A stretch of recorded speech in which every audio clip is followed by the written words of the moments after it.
دەستپێ بوو و نهاژی ئیدی بەربە داوچیە ڕۆژە پێنجشەمێ بیستی مەها چار ئیدی داوی دەبن پێروەژەیەکە باش بوو بەرەزبوون باوەیەکی باش بوو سەرکەفتی دەڕاست بوو لە تاڤاهی پەش و فاکولتەی زانگەها کۆبانی کولڤێدەرێ باژارە کۆبانە و هەروەها پەیمانگەها تەکنیکی و جێوێ لە بەنداوا ڕۆژاڤایە لە هەمی بەشێن زانگەیە پێواژۆیە بەرەزبوونێ دابوون بێگومان پلانسازیە بەرەزبوونێ باوەیەکی باش هاتوو بکردن بەریە وەیەکی ئاگاهی خوێندەکاران ژوەیەکی هاتوو بکردن جوانەرا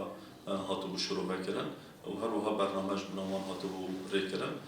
پشتیوەیەکیش کۆمیتە هەر فاکولتەیەکی و بەشی کۆمیتە هاتن ئاڤاکردن مەجبوورە کۆتکاندن پێواژۆیە بەرەزبوونان بەرێ بابن وەکو زانین سیستەما زانگەها کۆبان دەژی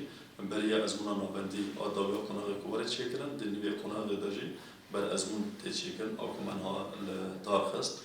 لەگۆر شۆپاندنا مە لەگۆر تەکمینی ڕۆژانە ئێکۆکۆمیتان ددان باوەیەکی سەرکەفتی دەرباس بوون وەکو ئەمزان بەشێن زانگەها کۆبانی ji gelek fakülte û beş pêktê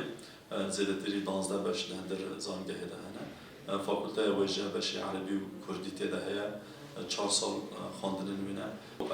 pêvajoya erdhejê a ku li herêmê hate çêkirin bêguman bandoreke xwe neyînî li ser